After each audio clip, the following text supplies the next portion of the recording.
Hello बच्चों, good morning all of you. To me Rajveer Singh. Today you are welcomed on our YouTube channel of KVVMIC Mangupura, Muradabad. As we know, we are arranging the classes online on our YouTube channel during COVID-19 as per norms of our principal of KVVMIC Mangupura, Muradabad. In this session, I am describing you about direct indirect.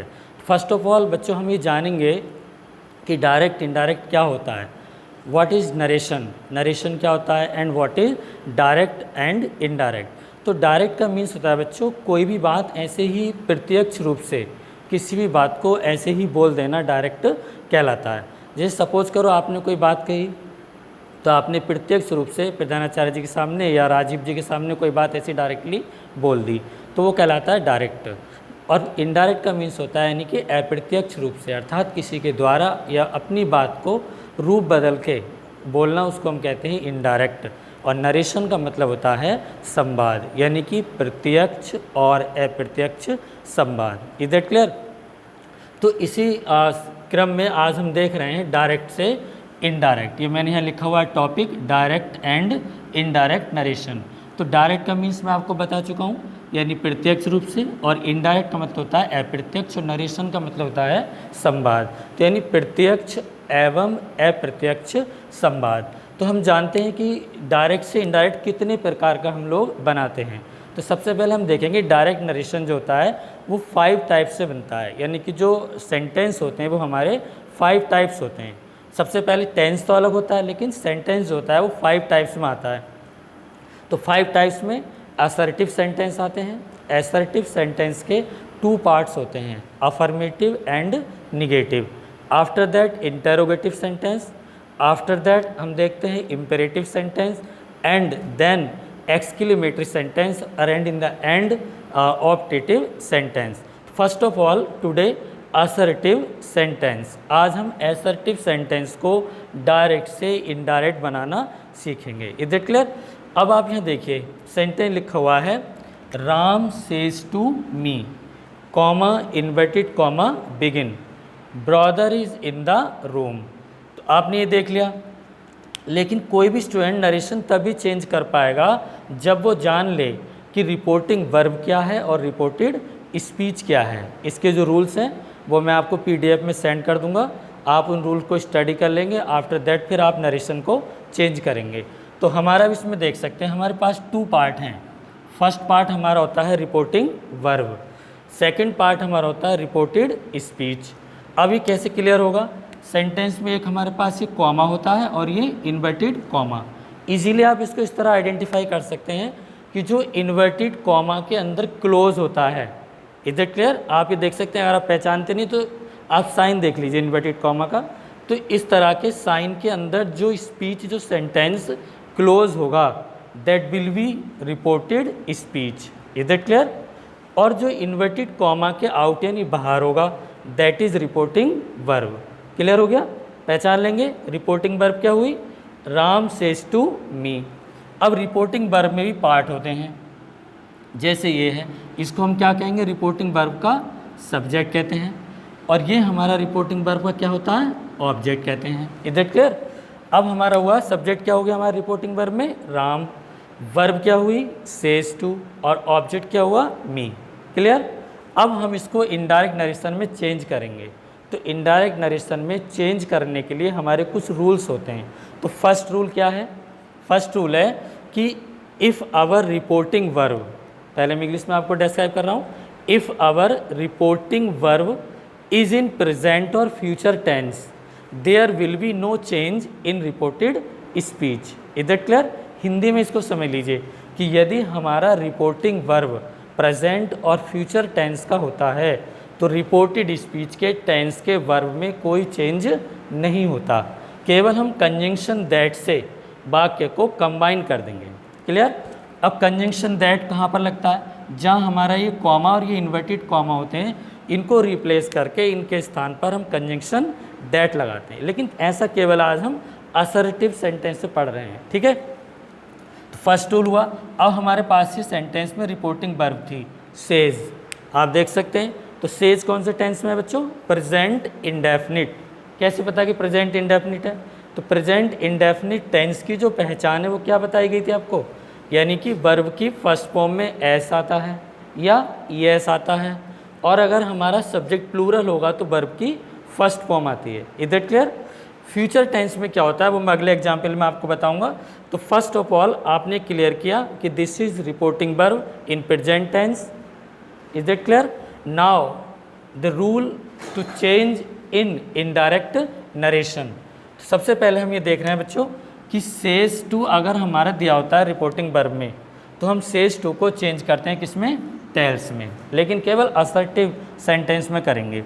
अगर कहीं said to आता है तो said to का क्या हो जाता है? टोल्ड। Is it clear?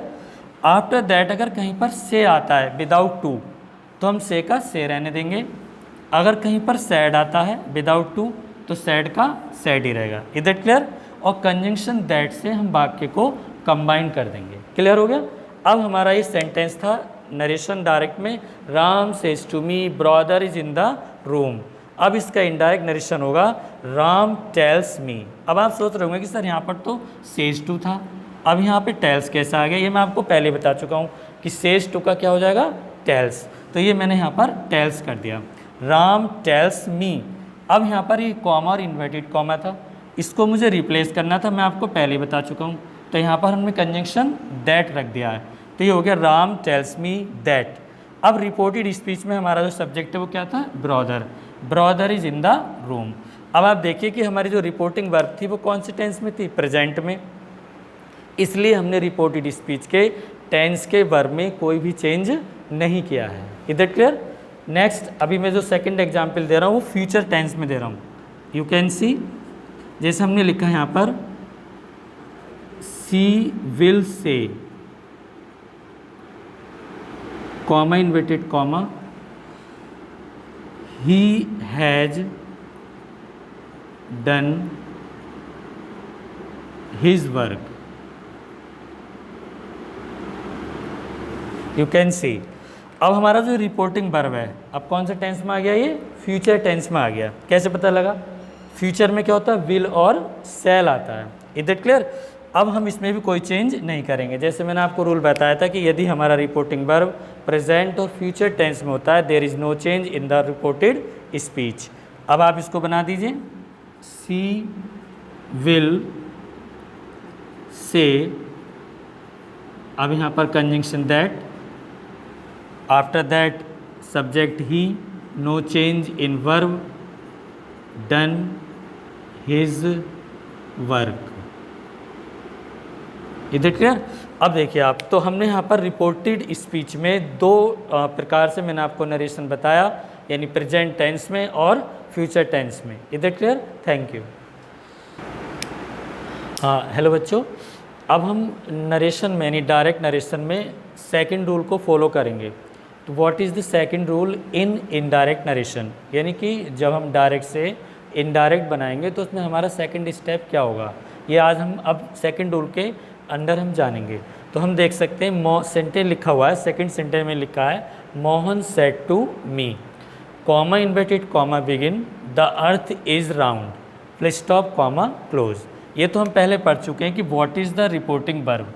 अगर मैं आपसे पूछूं बच्चों कि what is the reporting verb in the sentence and what is the reported speech, you can see now Mohan said to me, Mohan ने मुझसे कहा, this is the reporting verb because Mohan यहाँ पर हमें रिपोर्ट कर रहा है। Is it clear? क्या कह रहा है मोहन हमसे? द अर्थ इज़ राउंड, पृथ्वी गोल है। ये किसका संवाद है बच्चों? मोहन का संवाद है। मोहन ने ये बात हमसे कही। कौन सी बात कही है मोहन ने मुझसे? The earth is round. Mohan आया और मोहन ने डायरेक्टली आकर के मुझसे कह दिया the earth is round. Is it clear?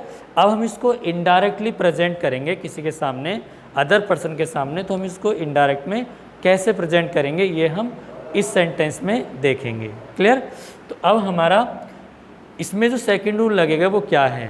पहला रूल हमने पढ़ा था कि हमारा रिपोर्टिंग वर्ब प्रेजेंट और फ्यूचर टेंस में होता है तो there will be no change in reported speech. ठीक है। अब सेकंड सेंटेंस ये बहुत इंपॉर्टेंट होता है बच्चों। इसमें क्या है कि बच्चों में कन्फ्यूज़न हो जाता है। क्या कन्फ्यूज़न रहता है कि इसमें वर्ब को चेंज करें या ना करें। बट हमारा सेकंड रूल क्या है कि यदि हमारी रिपोर्टेड स्पीच में कोई सेंटेंस यूनिवर्सल या हिस्टोरिकल ट्रुथ में होता है, मतलब यदि रिपोर्टेड स्पीच में रिपोर्टर के द्वारा कोई बात सार्वभौमिक सच हो या ऐतिहासिक सत्य हो, तो हम उसमें कोई चेंज नहीं कर देंगे, अर्थात जिस काल में वो बात घटित हुई है उसी काल में रहने देंगे। जैसे फॉर एग्जांपल हम समझ सकते हैं कि God is all in all, तो क्या है God is all in all, ये अभी भी वैसे ही है। अगर मैंने कहा कि there are 7 days in a week, ये भी ऐसे ही रहेगा। Is it clear. ऐसे मैंने कहा फायर वंस एवरीथिंग, ये भी सत्य बात हुई। या मैंने आपको कहा इंडिया बीकेम फ्री इन 1947, तो ये भी सत्य बात थी। Is it clear. तो ऐसा ही एक एग्जाम्पल आपके लिए मैंने यहाँ पर बोर्ड पर ये लिखा हुआ है, यू कैन सी। क्या लिखा है, Ram Mohan said to me the earth is round, the earth is round, पृथ्वी गोल है, आज भी गोल है। अगर हम इसका वर्ब चेंज कर देंगे तो गलत हो जाएगा, there is a mistake. Is it clear. तो अब हम इसको कोई चेंज नहीं करेंगे। साधारण भाषा में आप समझ लीजिए कि यदि रिपोर्टेड स्पीच में कोई बात सच होती है, इज इट क्लियर, चाहे वो यूनिवर्सल ट्रुथ में हो या हिस्टोरिकल ट्रुथ में हो, तो हम इनडायरेक्ट बनाते समय उसमें कोई परिवर्तन नहीं करेंगे, केवल कंजंक्शन दैट से हम सेंटेंस को जोड़ देंगे। इसका आंसर आप देख सकते हैं, द टीचर सेड, क्या था, Mohan told me conjunction that the earth is round. यहाँ पर मैंने वर्ब में कोई भी चेंज नहीं किया है, Mohan told me that the earth is round. तो आपके अगर एग्ज़ाम में ऐसा आता है कि अगर रिपोर्टेड स्पीच में कोई बात सच हो, तो आप किसी प्रकार से रिपोर्टेड स्पीच के टेंस के वर्ब में कोई परिवर्तन नहीं करेंगे, चाहे हमारी रिपोर्टिंग वर्ब पास्ट टेंस की हो या चाहे प्रेजेंट टेंस की हो, चाहे फ्यूचर टेंस की हो। अगर इधर कोई बात रियल है, सच है, तो हम कोई चेंज नहीं करेंगे। Is it clear. बड़ा इजी है, इसको आप आसानी से याद कर लें कि अगर कोई बात सच होगी तो हम उसमें कोई परिवर्तन नहीं करेंगे। अब हमारा नेक्स्ट टॉपिक जो आता है ये थोड़ा हार्ड होता है बच्चों, इसमें हम थोड़ा और ध्यान देंगे, केयरफुली डीपली मैं आपको स्टडी करा रहा हूँ। The teacher said, comma inverted comma begin, he is writing a letter. You can see this is the reporting verb, the teacher said, he is writing a letter, reported speech. अध्यापक ने कहा वह एक पत्र लिख रहा है। ठीक, अब अध्यापक ने क्या कहा है, he is writing a letter, ये हमारा क्या हो गया, बोलो, रिपोर्टेड स्पीच। और किसने कहा है, टीचर ने। अब हम इसको जब इनडायरेक्ट बदलेंगे तो उससे पहले मैं आपको ये रूल क्लियर करा रहा हूँ। आपने पहली वीडियो में क्या पढ़ा था कि यदि रिपोर्टिंग वर्ब प्रेजेंट और फ्यूचर टेंस की हो तो उसमें रिपोर्टेड स्पीच के वर्ब में कोई चेंज नहीं होगा। दूसरा रूल हमने पढ़ा कि यदि रिपोर्टेड स्पीच में कोई बात यूनिवर्सल या हिस्टोरिकल ट्रुथ में होगी तो हम उसके वर्ब में कोई चेंज नहीं करेंगे। Is it clear. लेकिन अब हमारा थर्ड स्टेप आता है कि यदि रिपोर्टेड स्पीच, ठीक है, किसी भी वर्ब में किसी भी टेंस में हो तो उसमें चेंज होगा। कब चेंज होगा, जब हमारी रिपोर्टिंग वर्ब पास्ट टेंस में होगी। क्लियर। मैं दोबारा इसको स्पष्ट कर दूं कि यदि आप लिख लेना अपनी कॉपी में कि यदि रिपोर्टिंग वर्ब पास्ट टेंस में होती है, इज इट क्लियर, यदि रिपोर्टिंग वर्ब पास्ट टेंस में होती है तो रिपोर्टेड स्पीच के टेंस के वर्ब में अनेक परिवर्तन होते हैं। इंग्लिश में भी समझ सकते हैं, if our reporting verb is in past tense there are many changing in reported speech. Is that clear. For example you can see, यदि हमारा रिपोर्टिंग वर्ब पास्ट में है, SAID सैड, तो हम इनडायरेक्ट नरेशन में क्या चेंज करेंगे। Change देखिए, अगर डायरेक्ट नरेशन में वर्ब की फर्स्ट फॉर्म आती है या उस वर्ब में S या ES लग कर आता है तो इनडायरेक्ट बनाते समय हम उसे वर्ब की सेकंड फॉर्म में चेंज कर देंगे। क्लियर। दूसरा, इज MR को हम चेंज कर देंगे वॉज और वर में। ठीक, हैज़ और हैव आता है उसको हम चेंज कर देंगे हैड में। अगर डू और डज के साथ नॉट आता है तो उसे हम चेंज कर देंगे डिड नॉट में। अगर कहीं वॉज और वर आता है तो तो उसका चेंज वाज वर का वाज वर ही रहेगा। इसको मैं पहले बता दूं आपको कि ऐसा कब करेंगे, अगर डायरेक्ट नरेशन में सैड है यानी पास्ट टेंस में रिपोर्टिंग वर्ब है और रिपोर्टेड स्पीच में इनमें से कोई सी भी वर्ब आती है, इनमें से कोई सी भी वर्ब आती है तो इनडायरेक्ट बनाते समय हम उनको इनमें चेंज कर देंगे। ऐसे पढ़ लीजिए आप, क्लियर हो गया। यानी अगर यहाँ पर सैड आता है डायरेक्ट नरेशन में और जब हम इनडायरेक्ट बनाएंगे और इनडायरेक्ट नरेशन में इनमें से कोई भी वर्ब आती है किसी भी टेंस में तो हम इनमें चेंज कर देंगे। मैंने इसको ओपन लिख दिया है, वैसे हम ऐसे ही पढ़ सकते हैं कि present change into past, past change into past perfect, लेकिन आपको ठीक से समझ में आ जाए इसलिए मैंने वर्ब को ओपन करके लिख दिया है। सेकंड क्या है हमारा कि वॉज वर्ब का वॉज वर्ब रहेगा। ऐसे ही वॉज वर्ब के साथ फर्स्ट फॉर्म में आईएनजी आएगी, यानी मान लो वाज गोइंग आ जाता है, जैसे Surendra was going to Moradabad for example, तो हम यहाँ पर वॉज गोइंग का हैड बीन गोइंग कर देंगे, यानी हैड बीन के साथ वर्ब के फर्स्ट फॉर्म में आईएनजी लगा देंगे। अगर वॉज वर्ब के साथ थर्ड फॉर्म आती है इन पैसिव वॉइस तो इनडायरेक्ट में हैड बीन प्लस वर्ब की थर्ड फॉर्म हो जाएगी। अगर हैड आता है तो हैड का हैड ही रहेगा।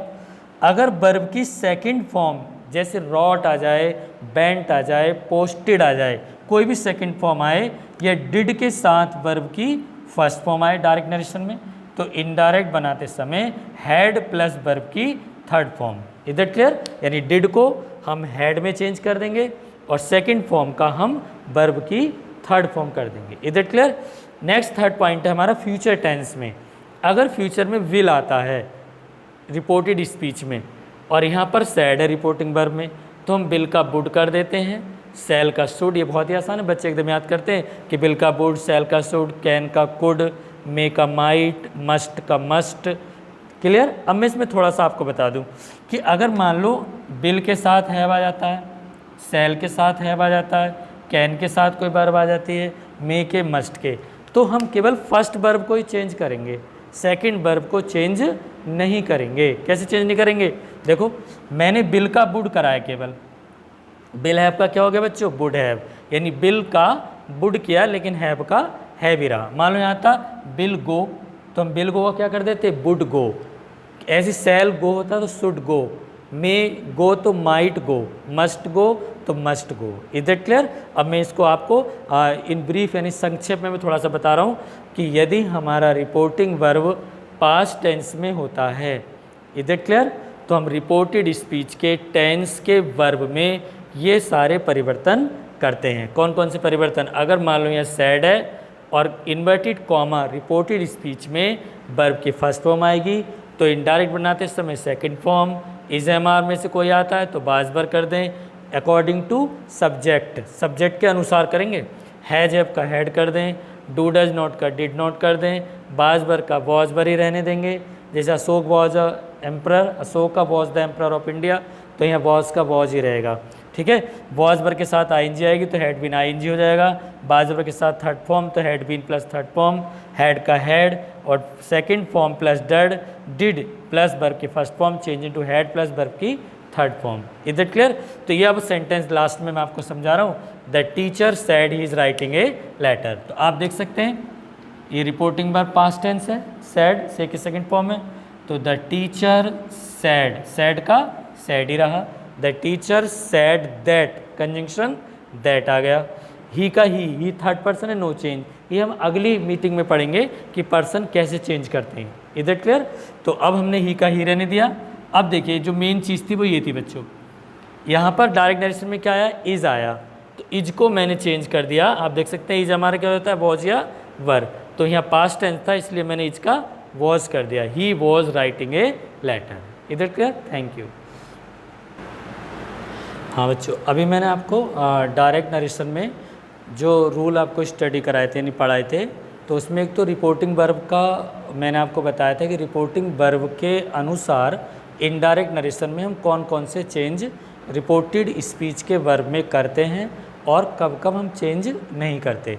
अब जो हमारा अगला टॉपिक है असर्टिव सेंटेंस में, वो बहुत ही इंपॉर्टेंट है, बहुत ही टफ है, बच्चों को बहुत मुश्किल से समझ में आता है, फिर भी I will try my best. ठीक है, मैं फिर भी अपनी सबसे अच्छी कोशिश करूँगा टू सेटिस्फाई यू, आपको संतुष्ट करने के लिए। तो आज हम जो पढ़ रहे हैं नेक्स्ट टॉपिक वो हमारे क्या है, what is that? Change in pronoun. What is the pronoun? पहले हम प्रोनाउन के बारे में जानेंगे। What is the pronoun? Pronoun is a word which is used in place of noun. सब जानते हैं, छोटे क्लास में हम पढ़ते हैं कि वह सब जो संज्ञा के स्थान पर बोला जाता है उसे हम सर्वनाम कहते हैं। तो सर्वनाम वैसे अनेक प्रकार के, लेकिन यहाँ पर जो हम पढ़ रहे हैं वो पर्सनल प्रोनाउन को डिस्क्राइब करेंगे। Personal pronoun. अब पर्सनल प्रोनाउन का डायरेक्ट नरेशन में क्या महत्व है? जब तक हम प्रोनाउन को चेंज नहीं करेंगे तब तक हमारा डायरेक्ट से इनडायरेक्ट में कोई चेंज होगा ही नहीं, क्योंकि नरेशन में इनडायरेक्ट का मतलब होता है किसी की बात को अपने शब्दों में कहना, और तभी कह पाते हैं जब हम किसी पर्सन को चेंज करते हैं। तो चेंज इन प्रोनाउन का मतलब सर्वनाम में परिवर्तन। पहले हम देखेंगे बच्चों कि हमारे जो प्रोनाउन होते हैं उन्हें हम 3 पर्सन में डिवाइड करेंगे। Is that clear? 3 पर्सन में वी विल डिवाइड।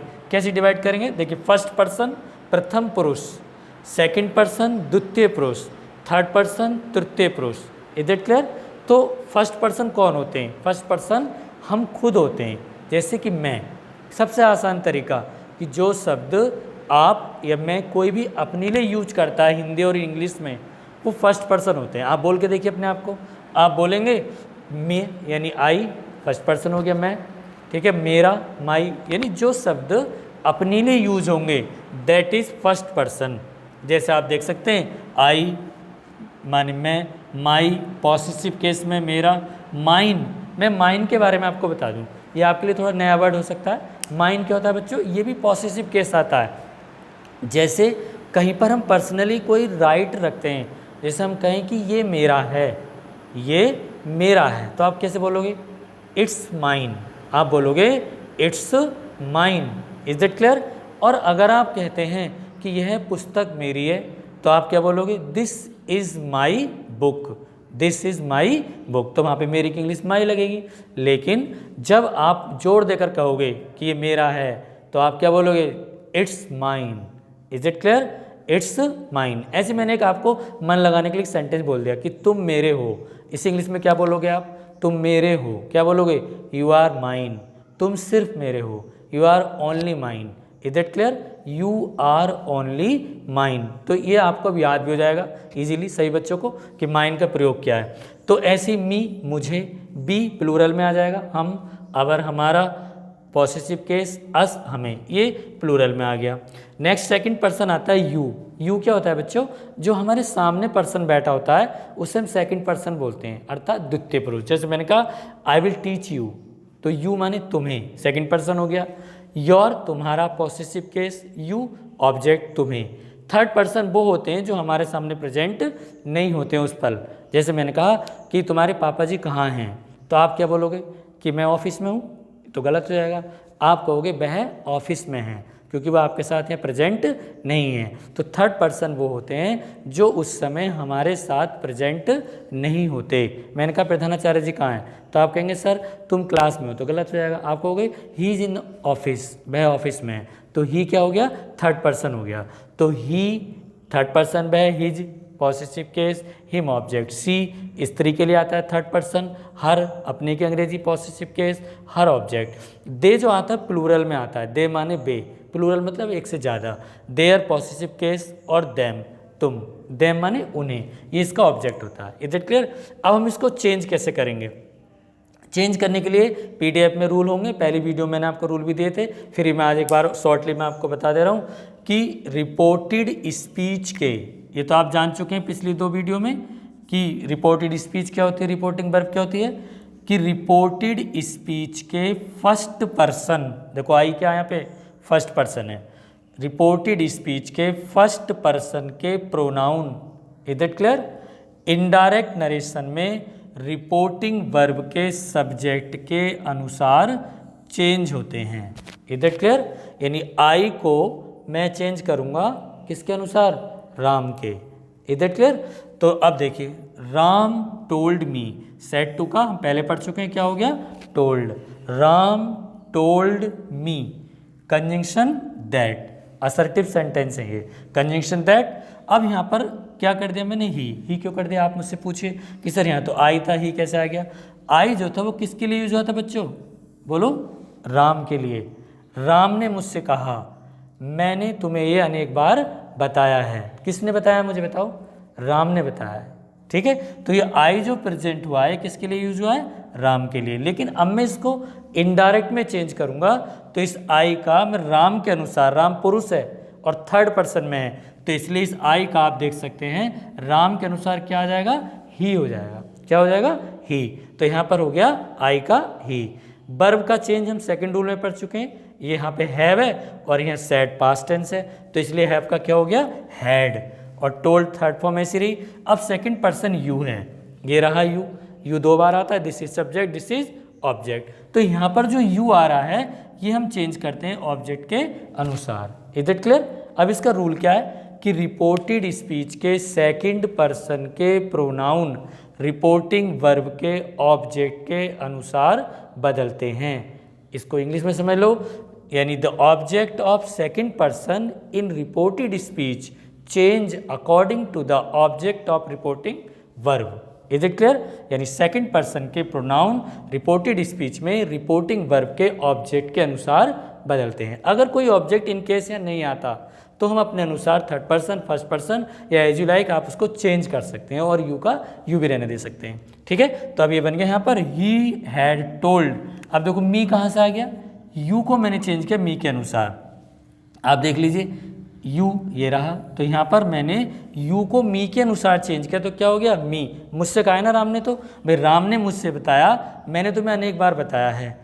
तो राम ने, अब मुझे ये बात कहनी है गोपाल भैया से जा करके, राम ने मुझे बताया कि उसने मुझे ये अनेक बार बताया है। अब ये इनडायरेक्ट हो गया। डायरेक्ट क्या था? राम ने मुझसे कहा मैंने तुम्हें अनेक बार बताया है, और इनडायरेक्ट क्या हो गया? राम ने मुझे बताया कि उसने मुझे अनेक बार बताया है। Is it clear?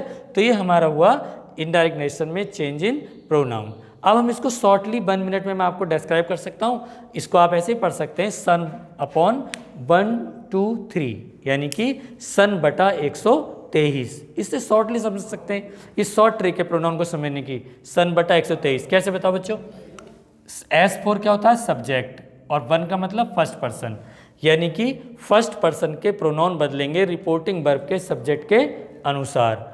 O मतलब ऑब्जेक्ट और 2 का मतलब सेकंड पर्सन, यानी सेकंड पर्सन के प्रोनाउन बदलेंगे रिपोर्टिंग वर्ब के ऑब्जेक्ट के अनुसार। और 3 का मतलब थर्ड और N का मतलब नो, यानी रिपोर्टेड स्पीच के थर्ड पर्सन के प्रोनाउन नो चेंज। अर्थात सन बटा 123 का मतलब हुआ कि फर्स्ट पर्सन के प्रोनाउन रिपोर्टेड स्पीच के बदलते हैं रिपोर्टिंग वर्ब के सब्जेक्ट के अनुसार। एक बार और समझ लो आप, यानी रिपोर्टेड स्पीच के फर्स्ट पर्सन के प्रोनाउन रिपोर्टिंग वर्ब के सब्जेक्ट के अनुसार बदलते हैं। नंबर 2, रिपोर्टेड स्पीच के सेकंड पर्सन के प्रोनाउन रिपोर्टिंग वर्ब के ऑब्जेक्ट के अनुसार बदलते हैं। नंबर 3, थर्ड पर्सन के प्रोनाउन में कोई चेंज नहीं होता। इंग्लिश में समझ लीजिए, the pronoun of first person in reported speech change according to the subject of the reporting verb. Number 2 point, the pronoun of second person in reported speech change according to the object of the reporting verb. Number 3, the pronoun of third person in reported speech there is no change. Is that clear? तो मैंने आज आपको बच्चों pronoun के बारे में पढ़ाया कि फर्स्ट पर्सन, सेकंड पर्सन और थर्ड पर्सन। तो इन तीनों पर्सन को हम चेंज करते हैं। कब चेंज नहीं होते ये? जब थर्ड पर्सन होते हैं तब चेंज नहीं होते, और जब फर्स्ट और जब सब एक जैसे होते हैं तब चेंज नहीं होते हैं। Is that clear? ये मैंने आपको डायरेक्ट नेशन का टोटल असर्टिव सेंटेंस आज डिस्क्राइब कर दिया है, पढ़ा दिया है। इसकी जितनी भी एक्सरसाइजेज हैं वो आप होमवर्क में जो हमारे यहाँ पर चलती हैं KVBMIC में, new style of general English, उसमें आप एक्सरसाइज 1, 2 एंड 3 को करेंगे। प्रथम मासिक परीक्षा में उसी में से आपको पेपर में दिया जाएगा, उसकी आप तैयारी करें। नेक्स्ट वीडियो में कल हम प्रोज के बारे में स्टडी करेंगे। आप अपनी बुक लेकर के बैठेंगे। Is it clear? Thank you.